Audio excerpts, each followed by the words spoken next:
clairement, dans le projet de loi sur la réforme des retraites d'ici au 24 janvier, vous demandez à ce qu'il n'y ait pas d'indication sur l'âge pivot et qu'on puisse en parler plus tard. Non, c'est pas ce que je suis en train de dire. Non, je crois que c'est ce que je signifiais pour les organisations syndicales. C'est ce que dit Laurent Berger. On ne peut pas dire cette question du financement, on verra plus tard. Et on n'en parle pas du tout maintenant. Donc c'est non. Moi, je que crois, vous opposez. Attendez, c'est important. Donc c'est un non à un report de la discussion sur le financement. Je crois que ça n'est pas possible de ne rien dire sur la question de l'équilibre de notre système de retraite, parce que sinon, on ment aux générations futures en disant on va construire un système de retraite universel, mais au fond, on ne sait pas très bien la façon dont il va trouver son équilibre financier.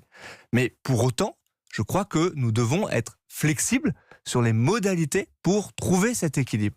Et donc, s'il faut travailler autour de l'âge d'équilibre en disant on va l'amender par la pénibilité, on va trouver d'autres modalités, celles par exemple qui ont été mises en œuvre pour le régime Agirc-Arrco que tout le monde connaît, eh bien il faut être capable de mettre ces propositions sur la table et de travailler à effectivement trouver un consensus, un compromis. Oui, vous voulez un compromis, sauf que de l'autre côté, le compromis qui est possible avec les syndicats dits réformistes, il vous dit non si cette âge pivot figure dans le projet d'ici au 24 juin. Il vous demande du temps. Vous dites nous n'avons pas de temps pour les générations futures. Mais ce que je dis, c'est qu'on ne peut pas signer un chèque en blanc d'une certaine façon et dire on s'intéressera à cette question plus tard, on n'en parle pas du tout maintenant.